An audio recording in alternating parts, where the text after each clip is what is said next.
Today, the world mourns, a light has dimmed on earth, but a brighter one shines in heaven. Pope Francis, our shepherd, our Holy Father, now rests in the arms of the one he served so faithfully. From the altar of sacrifice to the streets of compassion, he lived the gospel with every breath.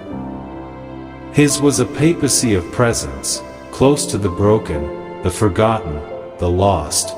Wherever there was pain, he stood with open arms and whispered the love of Christ.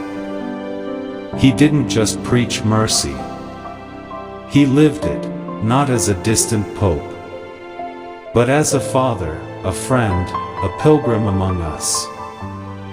Go forward with courage, he said, even when the journey feels uphill, and he did.